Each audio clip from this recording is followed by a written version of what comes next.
Serafina pins me against the floor-to-ceiling window of a private yacht. Her red lips slightly parted. With a dazed look in her eyes, she tears open my $100,000 custom shirt, her fingertips gliding over his perfect abs.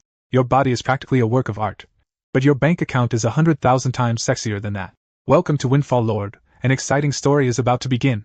At this very moment, I'm standing at an intersection on Rodeo Drive, soaked to the bone, looking like a stray dog that just crawled out of a dumpster. Declan, we're over. Standing in front of me is Madison, my girlfriend of 2 years. She's wearing that season's latest Prada dress, the one I bought her last month after maxing out 3 credit cards. And now she's looking at me the way you'd look at a sewer rat. Why? Just because I recently lost my job? I tried to reach out and pull her back, but she recoiled from me in disgust. Don't touch me. Your clothes stink. Madison sneered and pointed at the floor-to-ceiling window of the Gucci boutique nearby. Declan, take a good look at yourself in the mirror. Look at the state you're in, unshaven, with hair as messy as a bird's nest. You look like a depressed lumberjack.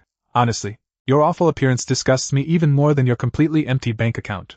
Just then, a brand new red Porsche sports car pulled up nearby, its roaring engine seeming to mock my incompetence. The window rolled down, revealing a rich playboy in expensive sunglasses, Braxton. He was a notorious womanizer in Los Angeles and a former high school classmate of mine. Darling, why waste your breath on this bankrupt Los Angeles loser? Braxton glanced at me disdainfully. Everything he's wearing wouldn't be enough to buy my dog one meal of premium custom-made dog food.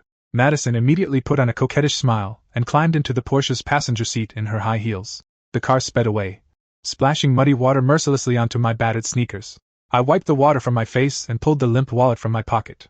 There were no credit cards or identification inside, only a crumpled $10 bill. That was the entirety of my net worth. Just as I was seriously considering whether to spend the $10 on a bottle of cheap whiskey and get myself drunk, a cold, clear mechanical voice suddenly rang out deep in my mind. Host detected to be at an extreme low point. The appearance monetization system has been successfully bound. Host, Declan. System rules. Every dollar the host spends on improving his appearance will be returned directly to the host's bank account in cash. Multiplied 100-fold. Current appearance rating, 50 points. Classified as downright appalling. Host, please begin your image transformation journey as soon as possible. I shuddered violently and looked around. Apart from a few tourists wearing designer brands and taking photos, there was no one on the street talking to me. A system? 100-fold cashback? I swallowed. As a young man who had grown up reading novels, I wasn't unfamiliar with this kind of setup. But I had never imagined that such incredible luck would befall a bankrupt loser like me. Was it auditory hallucination? Or a hallucination brought on by hunger? I looked once again at the disheveled reflection in the glass storefront. Madison was right. My current appearance really was a horrifying mess. I only had $10 left anyway. So even if it was a joke, I had nothing to lose. I took a deep breath and turned into an inexpensive drugstore on the corner. I went straight to the men's grooming section and picked up the cheapest Gillette razor and a small can of shaving foam. At the checkout counter, I slapped the crumpled $10 bill on the counter. The cashier, a chubby girl chewing gum, gave me a wary look, the kind reserved for a homeless man, and quickly rang me up. Exactly $10. I grabbed my things and headed straight for the public restroom next to the drugstore. Facing the water-stained mirror, I splashed cold water on my face, applied shaving foam, then picked up the razor and began slowly scraping away the beard that had grown like weeds across my face for over a month. As the blade glided over my skin, the contours of the lower half of my face gradually emerged. In fact, I had decent features to begin with. A defined jawline and a straight nose. They had simply been hidden beneath the burdens of life and my neglect of my appearance. 5 minutes later, I washed my face and looked at the considerably fresher young man in the mirror, letting out a satisfied sigh. The moment I tossed the razor into the trash can, that mechanical voice rang out in my mind once again. Detected that the host has completed a basic facial cleanup. Amount spent, $10. Appearance improvement rating, minor. 100-fold cash rebate triggered. $1,000 has been transferred to the host's linked Wells Fargo account. Please check. Almost at that exact moment, the second-hand iPhone in my pocket gave a crisp buzz. I fumbled to pull out my phone and tapped the screen. Displayed prominently was the latest text notification from Wells Fargo. Dear Mr. Declan, your account has just received a transfer of $1,000. Current account balance, $1,002. I stared fixedly at the zeros on the screen. My heart felt as though it had been stuffed into a V8 engine running at full throttle, pounding wildly until my eardrums hurt. This isn't an illusion. It's real. I really only spent $10 and made $1,000 back. An unprecedented wave of euphoria swept through my entire body in an instant. I couldn't help bursting into laughter in the cramped restroom. If buying a $10 razor can earn me $1,000, then what if I spend $100 on a haircut? What if I spend $1,000 on a designer outfit? I raised my head and looked at the man in the mirror, whose eyes had completely changed. Madison, Braxton, you self-important idiots have no idea what kind of miracle you've missed. The sunlight in Beverly Hills now seems a little too glaring. Because I'm about to make a fortune. If someone told you that making money was easier than breathing, you'd probably think they were crazy. But now, I'm that crazy person. Clutching my phone, I strode out of that public restroom reeking of urine, as if it were the ruins of the old world. I took a deep breath of Beverly Hills air, thick with car exhaust and the scent of expensive perfume, and fixed my gaze on the top men's salon in all of Los Angeles across the street, Blade and whiskey. I normally wouldn't even dare step inside this place. I'd heard that just getting a haircut here started at $200, and they only served VIP clients with appointments. But now I'm a man with a system on my side. What have I got to be afraid of? As I pushed open the heavy walnut door, deep jazz and the scent of expensive cologne washed over me. Sir, do you have an appointment? A receptionist in a finely tailored vest, his hair slicked back, stopped me. His eyes quickly swept over my ill-fitting old t-shirt and worn sneakers, and a barely perceptible trace of disdain flickered in them. No appointment. I looked at him calmly, pulled out my phone, and brought up the text message confirming the $1,000 deposit that had just arrived. But I need the best barber you have right now. Money is no object. The receptionist hesitated for a moment, probably noticing the certainty in my eyes. He nodded. All right. Please wait a moment. A few minutes later, I was sitting in the most expensive leather barber chair in the entire shop. The person cutting my hair was the salon's chief director, an Italian old-timer named Thomas. Young man, how would you like it cut? Thomas toyed with a gleaming pair of silver scissors. Cut it however you like, Thomas. I leaned back in the chair and closed my eyes. I have only one request.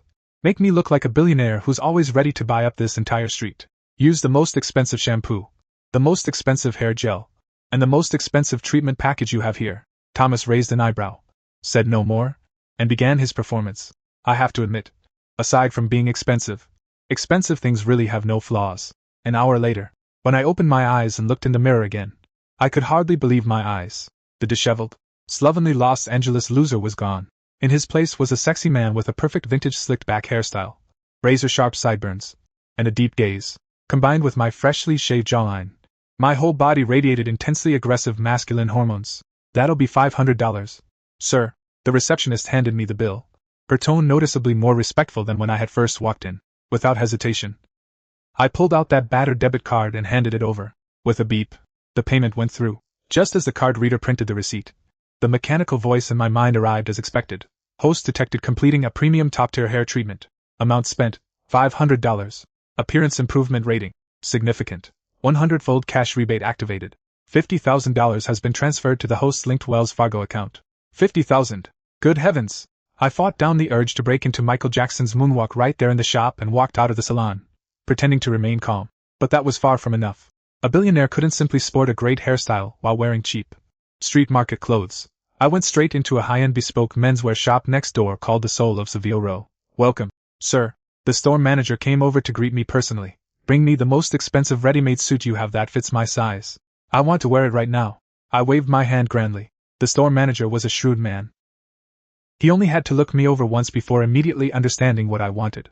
5 minutes later, I was wearing a fully handmade, custom-tailored dark gray pinstriped suit with a price tag of $10,000.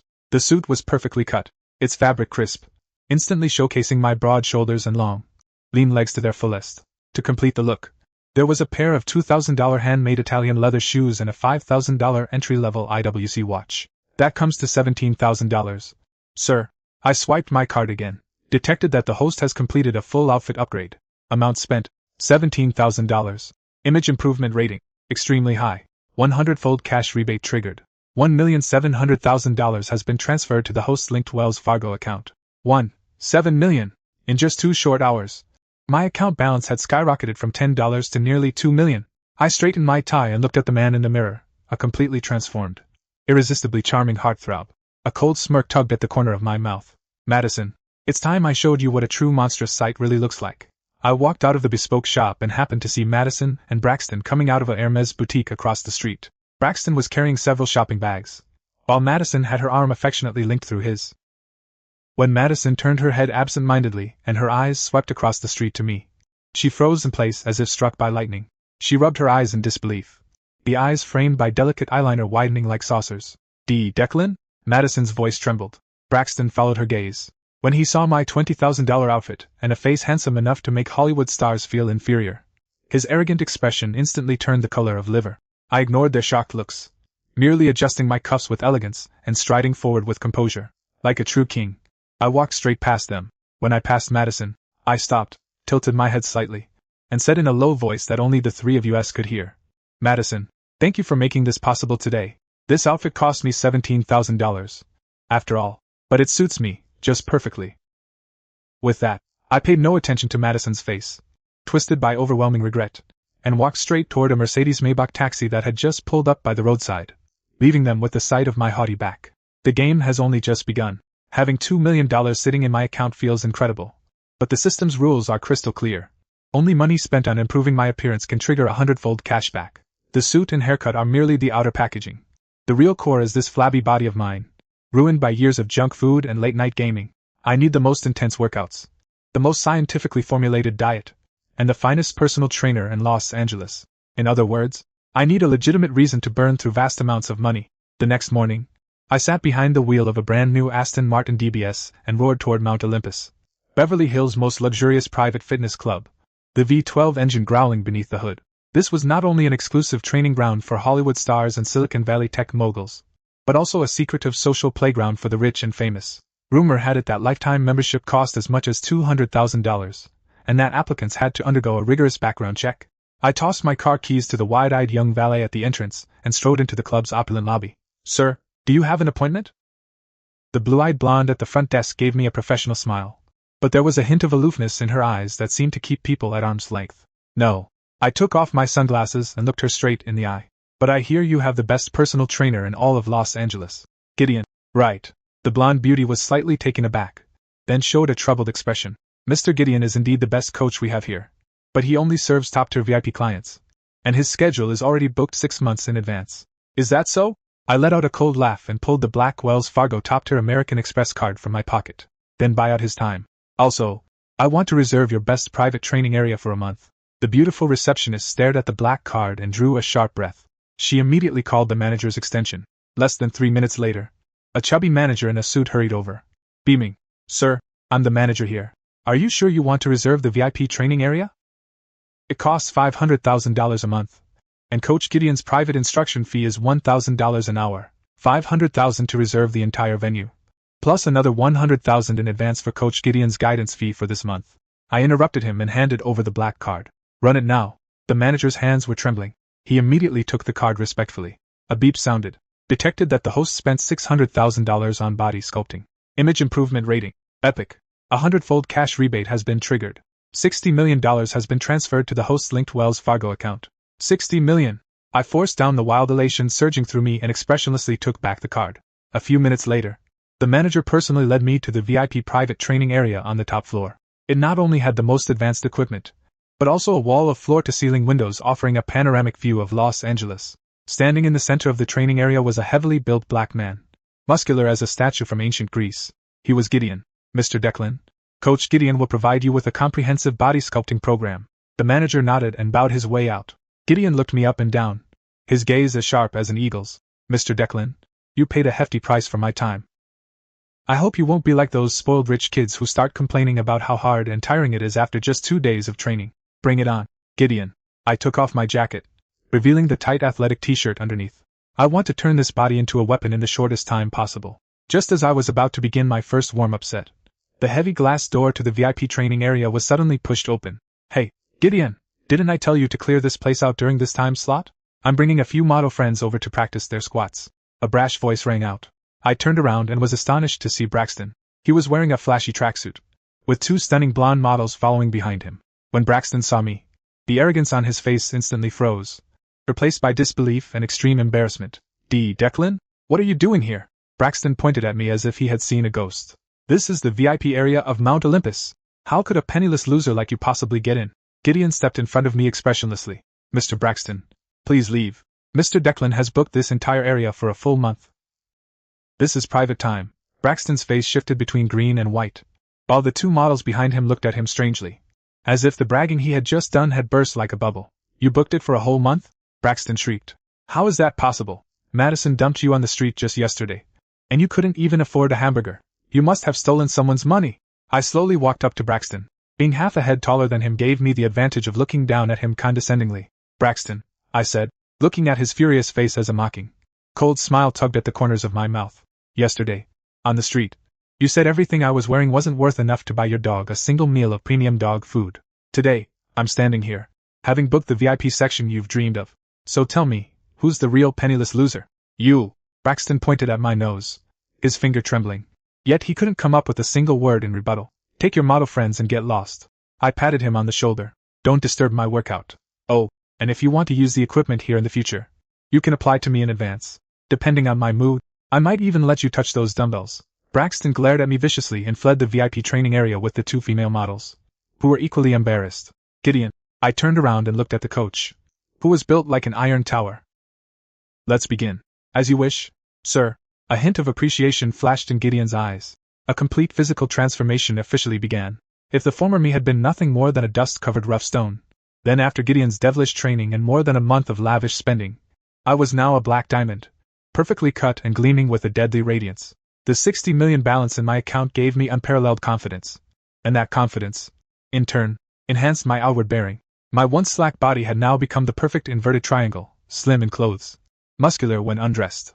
Every muscle seemed to have been meticulously sculpted by the finest sculptor, brimming with explosive strength without appearing bulky. Tonight is the annual yacht party for Los Angeles' elite financial dynasties, hosted by the Braxton family. The party has invited nearly every prominent figure and powerful magnate on the West Coast. Anyone who can get a ticket is either rich or influential. Of course, I didn't receive an invitation. But money is the one thing I have in abundance right now. As night fell, the private marina at Santa Monica Beach was ablaze with lights. A 100-meter-long super yacht, the Neptune, sat quietly on the water, while deafening electronic music and laughter poured from aboard. I slowly drove into the marina's exclusive parking lot in a brand new Bugatti La Voiture Noire, one of only 3 in the world. The car cost me $18 million, although it couldn't trigger the system's cashback. There was something undeniably addictive about having tens of millions of dollars beneath my feet. The car door unfolded like a bat's wings. I stepped out of the sports car, extending my long, powerful legs. Tonight, I was wearing a deep sea blue velvet suit, hand-stitched over the course of a month by the finest tailors on London's Savile Row. I wore no tie, and the top 2 buttons of my shirt were undone, revealing my sexy collarbones and the defined lines of my muscular chest. When this Bugatti, resembling a ghost from the dark of night, appeared, everyone on the pier turned their gaze toward it, and the moment I stepped out of the car, a brief collective gasp even arose from those around me. Ignoring the dazzled and curious looks, I walked straight toward the gangway leading aboard. Sorry, sir, please show us your invitation. 2 burly men in black blocked my way. I stopped in my tracks and looked at them coldly. Just then, a middle-aged man in an expensive evening suit hurried down from the yacht. It was the manager from the fitness club last time. Move aside, all of you. Move aside. The manager pushed the bodyguards away and approached with a broad smile. Mr. Declan, what brings you here personally? It's truly our honor. In this circle, no one would turn away a super-rich tycoon who could casually spend $600,000 to reserve an entire fitness club. The manager had clearly investigated my background thoroughly, or rather, he couldn't find anything about me at all, which only made him even more awed. I'm just here to see whether there's any interesting fun to be had tonight, I said. Of course, Mr. Declan. Please follow me. The finest champagne is ready for you. Under the manager's personal guidance, I stepped onto the deck of the Poseidon. The party was extravagantly lavish. The air was thick with the mingled scents of high-end perfume, cigars, and sea breeze. Scantily clad bikini girls swayed their bodies on the dance floor, while wealthy men in sharp suits held glasses and chatted animatedly. When I appeared on the deck, the previously raucous party seemed to fall silent for a moment. Every gaze focused on me. The men's eyes were filled with jealousy and curiosity, while the women's eyes glittered with undisguised desire, like hungry wolves spotting fresh meat. I walked up to the bar and ordered a neat Macallan whiskey. Just then, I spotted Braxton and Madison in the crowd. Braxton was holding a glass and bragging to a pot-bellied old man about the Ferrari he had just bought, while Madison clung to his side like an accessory. When Braxton happened to turn and see me, the smile on his face instantly froze, and the champagne in his glass nearly spilled. He could hardly believe his eyes. The loser he had once trampled underfoot was now standing on his family's yacht like a king, and was more dazzling than everyone else present. Madison saw me too, and her face instantly turned pale as her body began to tremble slightly. She looked at my expensive tailored suit and flawless face, and a deep sense of regret flashed in her eyes. I raised my glass and gave Braxton a distant toast, the corner of my mouth curling into a mocking, provocative sneer. Braxton's expression turned utterly grim. He wanted to lash out, but with so many elders and influential figures present, he didn't dare make a scene. All he could do was glare at me through gritted teeth, as if he wanted to bore a hole through me with his eyes. Just then, A low, magnetic female voice sounded beside me. I'm guessing you're Declan, the mysterious tycoon who's been the talk of Los Angeles lately? I turned my head and saw a woman who took everyone's breath away. She wore a tight-fitting black silk gown that perfectly accentuated her breathtaking curves. Her long silver hair cascaded over her shoulders like a waterfall, while her icy blue eyes held an air of aloofness and intelligence, as though she stood above the world. She was Serafina, Los Angeles's most elite ice queen socialite, the goddess countless men in the city dreamed of but could never hope to reach. Looks like my reputation has already reached Miss Serafina's ears. I smiled faintly and clinked my glass against hers. You're very interesting, Declan. Serafina's gaze shamelessly roamed over my face and body, as though admiring a perfect work of art. In this circle, no one's background is impossible to uncover. Yet you seem like a ghost who appeared out of thin air. And she suddenly leaned closer, her red lips nearly brushing my ear, her warm breath carrying a deadly allure. This body of yours is simply too perfect to be human. Is that so? I looked into her icy blue eyes, feeling the dangerous aura emanating from her. If you'd like to learn more, perhaps we could find somewhere quiet and discuss it in greater depth. A playful smile curled at the corners of Serafina's lips. She neither refused nor agreed, merely lifting her glass and taking an elegant sip of champagne. I knew I had successfully piqued the interest of this untouchable beauty, and tonight's real show has only just begun. In the private lounge on the yacht's top deck, the air was so quiet that the only sound was the waves lapping against the hull. The heavy soundproof door completely shut out the deafening party music from below. Serafina locked the door behind her, kicked off her expensive red-bottomed stilettos, and lazily leaned back against the white leather sofa, her long legs crossed. She poured herself a dry martini, her ice blue eyes scrutinizing me over the rim of the glass like a precision X-ray machine. You know, Declan, over the past half hour, I've mobilized my family's entire intelligence network in Los Angeles. Serafina swirled her glass, her voice soft yet carrying an undeniable pressure. The results are interesting. There's no record of a trust fund, no entrepreneurial history as a Silicon Valley tech prodigy. Not even among the old money families in Europe can I find your name. She set down her wineglass, rose to her feet, and walked barefoot over to me, bringing with her an intoxicating cool fragrance. You're like someone who sprang from a rock, with a flawless body and a bank card that seems impossible to max out. Her slender fingers lightly traced the lapel of my suit. Tell me, just who are you? A secret operator on Wall Street? Or some international financial tycoon preparing to launder money? Leaning against the bar, I looked at that breathtakingly beautiful face so close to mine and couldn't help laughing. Sometimes, the imaginations of America's top financial dynasties really were richer than those of Hollywood screenwriters. What if I told you I'm just an ordinary person who knows exactly how to invest in himself? Would you believe me? I raised an eyebrow. Ordinary people don't casually spend $600,000 to rent out a gym for an entire month. Serafina snorted, clearly dissatisfied with my perfunctory response. Since you're so curious about my spending habits, I might as well give you another demonstration. I pulled out my phone and, right in front of her, called the private customer service line for Eden, Switzerland's premier anti-aging medical center, in Los Angeles. The institution provided house calls exclusively for the most elite billionaires. Good evening, Mr. Declan. An extremely respectful Swiss-accented voice came from the other end of the line. How may we be of service? I deliberately pressed the speakerphone button, making sure Serafina could hear every word clearly. Tomorrow morning, have your chief medical team come to my presidential suite. I want the full Alpine Live Cell anti-aging treatment, along with a full-body skin resurfacing using black diamond powder and the latest nanoscale hair follicle nutrient injections. Use your finest equipment and medications. There wasn't even the sound of keyboard tapping from the other end. The customer service representative drew in a sharp breath, her tone becoming even more reverent. Of course, Mr. Declan, this is an epic, comprehensive rejuvenation treatment, with a total cost of $500,000. Shall we charge it to the black card linked to your account now? Charge it immediately, I replied indifferently before hanging up. The very next second after I ended the call, the system's emotionless mechanical voice began announcing its message in my mind right on schedule. Detected that the host has completed a booking for a top-tier medical aesthetics and anti-aging treatment. Amount spent, $500,000. Image improvement rating, extremely high, triggering a 100-fold cash rebate. $50 million has been transferred to the Wells Fargo account linked to the host. Please check. I didn't even blink.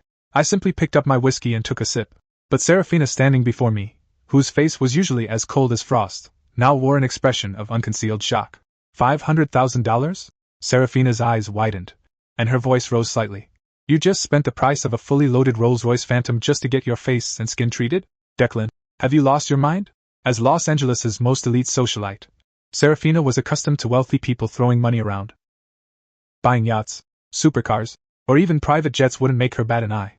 but casually dropping $500,000 on routine medical aesthetics and skincare, a profligate act so outrageous it was almost criminal, completely overturned her understanding. I already told you, Serafina. I leaned down slightly, gazing into her trembling ice-blue eyes, and lowered my voice. My greatest investment is myself. Every cent I spend on this body of mine brings me returns beyond anything you could imagine.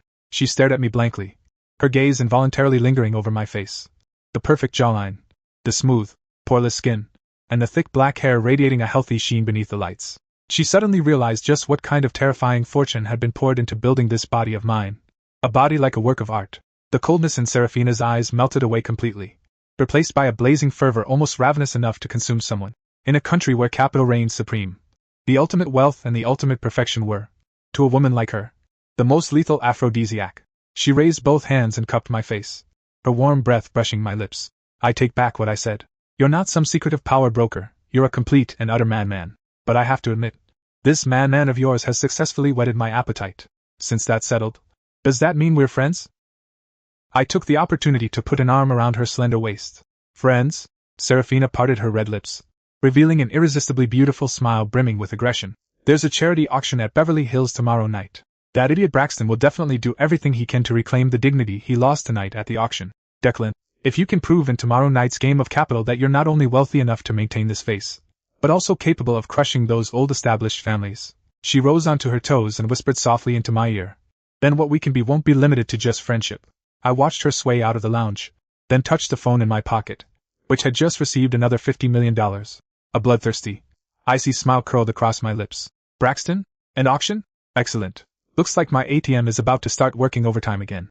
Inside the ballroom of the Wilshire Hotel in Beverly Hills, enormous crystal chandeliers radiated a dazzling aura of luxury.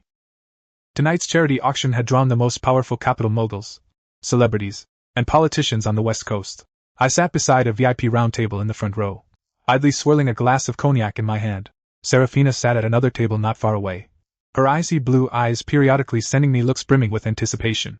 At the table diagonally across from me, Braxton was fanning his feathers like a peacock in heat, determined to regain face after last night's yacht party. The kid was sparing no expense tonight. He had just spent $5 million on a postmodern scribble that I couldn't even tell was supposed to be a landscape or an abstract painting. Now, with Madison wrapped smugly in his arm, he cast provocative looks in my direction, as if flaunting his unrivaled wealth. Ladies and gentlemen, up next is tonight's showstopper. The auctioneer's excited voice rang throughout the venue over the microphone. A one-of-a-kind antique tourbillon wristwatch with a celestial design, custom made by Patek Philippe in the early 20th century for a certain European king. There is only one in the entire world. The opening bid is $8 million. As the red velvet curtain parted, the large screen displayed the exquisite mechanical masterpiece, shimmering with an ethereal blue glow. The entire banquet hall fell silent in an instant. This was unquestionably the ultimate accessory coveted by true connoisseurs. $10 million. Braxton eagerly raised his paddle, his voice loud enough to make sure everyone heard him. He stood up, deliberately straightened his tie, and looked at me provocatively. A watch symbolizing royal nobility like this belongs only in the hands of a true old money family. Some nouveau riche types should just stay out of this and avoid embarrassing themselves. Everyone's gaze followed his and focused on me. Madison was looking at me too, with a hint of complicated emotion in her eyes. I set down my wineglass and didn't even spare Braxton a direct glance, merely raising the bidding paddle in my hand with lazy nonchalance. $15 million. A wave of hushed gasps swept through the crowd. Braxton's expression changed instantly. He glared at me viciously, the veins bulging on his forehead. He suddenly gritted his teeth and shouted as he raised his paddle. $18 million. Declan, you bluffing bastard. I don't believe you can come up with that much cash. 18 million. This was undoubtedly close to the limit of the family funds he could access tonight. I laughed. In this world, trying to crush a man with money when he possesses a 100-fold cashback system was the stupidest form of suicide imaginable. I didn't raise a bidding paddle. I simply held up two fingers toward the auctioneer on stage and said in a calm, suffocatingly composed tone, $20 million. Dead silence. The entire banquet hall was so quiet you could hear a pin drop. Braxton's mouth fell open like a dehydrated fish, his face instantly turning an ugly liver color. His legs gave way, and he collapsed into his chair, unable to call out another number. $20 million. Once, $20 million. Twice, $20 million. 3 times. Sold. As the auctioneer brought down the gavel with a resounding thud, thunderous applause erupted throughout the hall. A staff member respectfully brought the POS terminal over to me. I pulled out my black card and tapped it. With a crisp beep, the transaction was complete. The moment the payment went through, The wonderful mechanical voice in my head arrived right on cue. Detected that the host has purchased a top-tier luxury accessory, significantly enhancing external aura and prestige. Meeting the image improvement criteria. Amount spent, $20 million. Image improvement rating, legendary. Triggering a 100-fold cash rebate. $2 billion have been transferred to the Wells Fargo account linked to the host. $2 billion! I suppressed the urge to howl in hysterical triumph, while outwardly maintaining the same calm, unconcerned demeanor of a billionaire. I had now officially joined the ranks of the financial titans. Before long, the exquisite wooden box containing the priceless antique watch was delivered to my table. Braxton struggled to his feet and sneered through clenched teeth. Declan, so what if you bankrupt yourself to buy this watch? A piece of trash from the bottom of society like you wouldn't understand its history or value. I ignored him. Instead, I opened the wooden box and took out the watch, which glittered dazzlingly under the lights. I turned around and looked at the young male waiter standing behind me. Just moments ago, Braxton had publicly hurled the most vile insults at him because he had been half a second late pouring his wine. Hey, buddy. I took the trembling waiter's hand and placed the antique watch worth $20 million directly into his palm. Your service tonight was impeccable, and your attitude was far better than that of certain pieces of trash who call themselves nobility. This is your tip. Take it, quit tomorrow, and start your new life. The waiter stared at the watch in his hand, completely petrified. He even forgot to breathe. The entire room once again fell into deathly silence, followed by a frenzy of gasps and stunned exclamations. Giving a $20 million antique watch to a waiter as a tip without a second thought? This was no longer just the act of a tycoon, it was an entirely different level of domination. Braxton trembled with rage.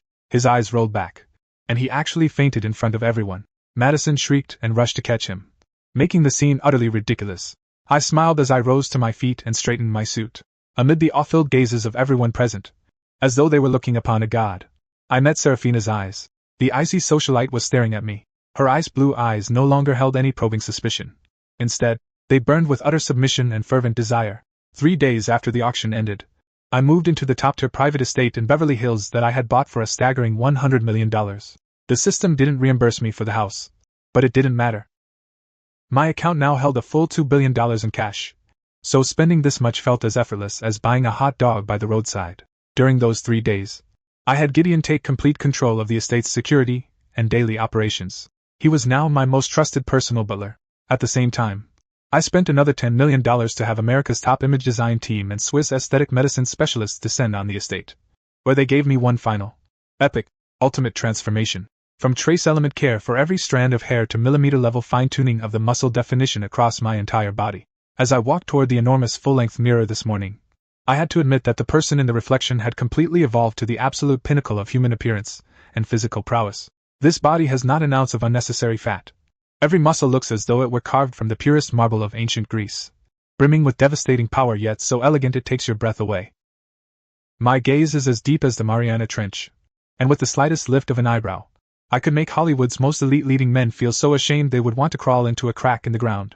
Tonight, I am wearing a $100,000 Italian, entirely hand-tailored silk shirt that was just flown in, holding a glass of cognac as I stand before the estate's enormous floor-to-ceiling window, overlooking the dazzling sea of lights across Los Angeles.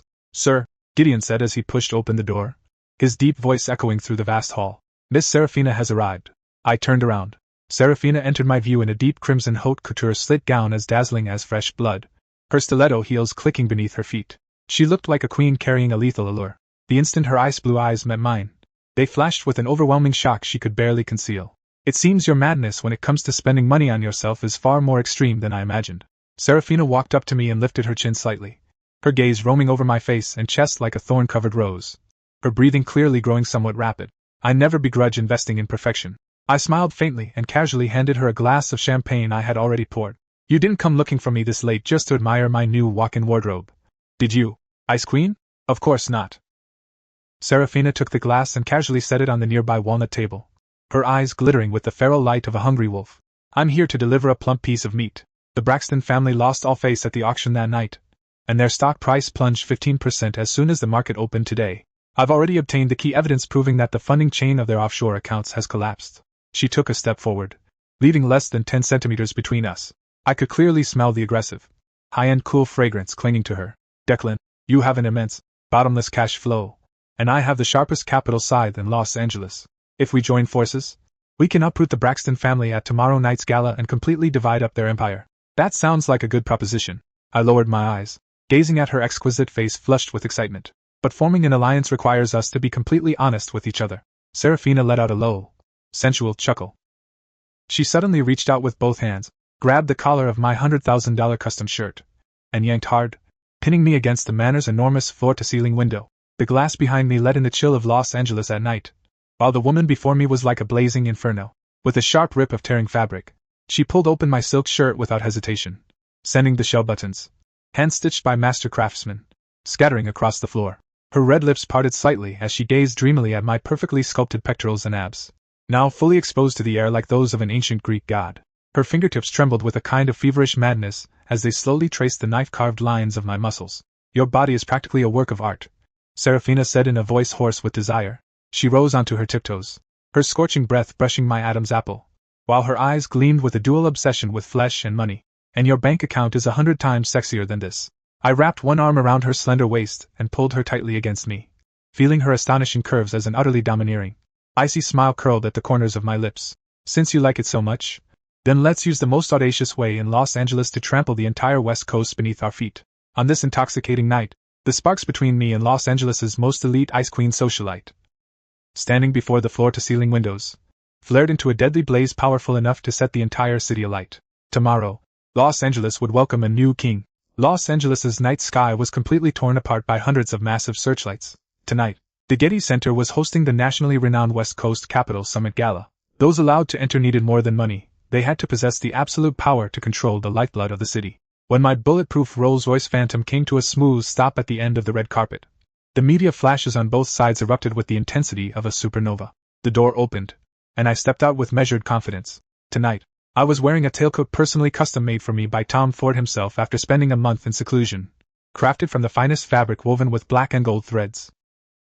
The outfit had cost me a full $3 million, and the moment I put it on, the system ruthlessly deposited another $300 million into my account. But I was too lazy even to listen for the notification chime now. Compared with the 10-digit balance in my bank account, I took far greater pleasure in the awestruck, almost suffocating stares from everyone present.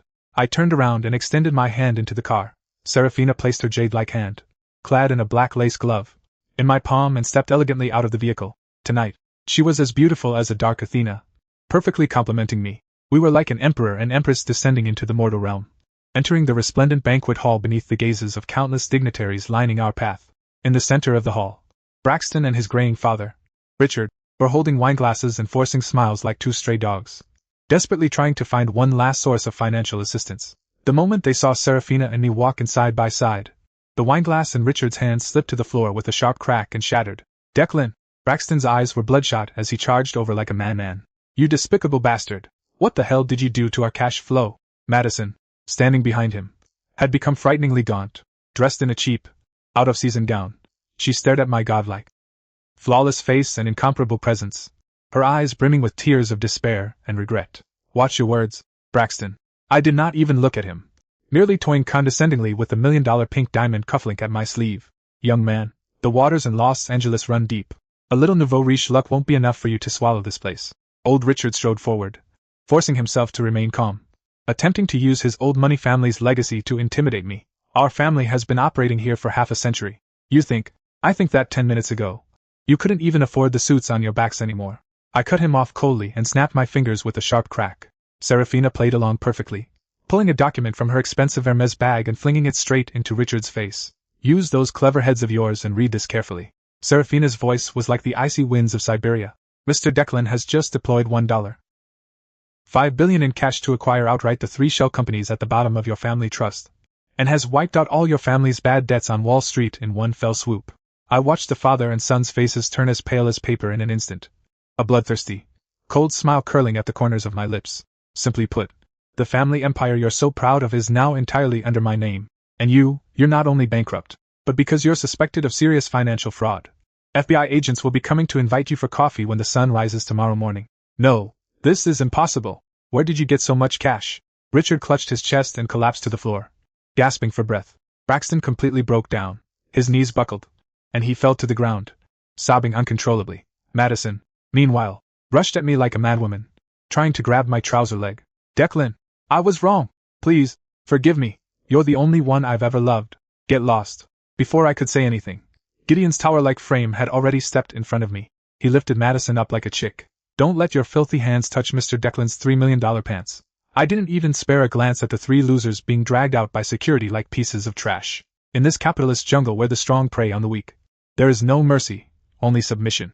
The entire banquet hall fell deathly silent for a full 30 seconds. Then, as if on someone's cue, thunderous applause erupted like a tsunami.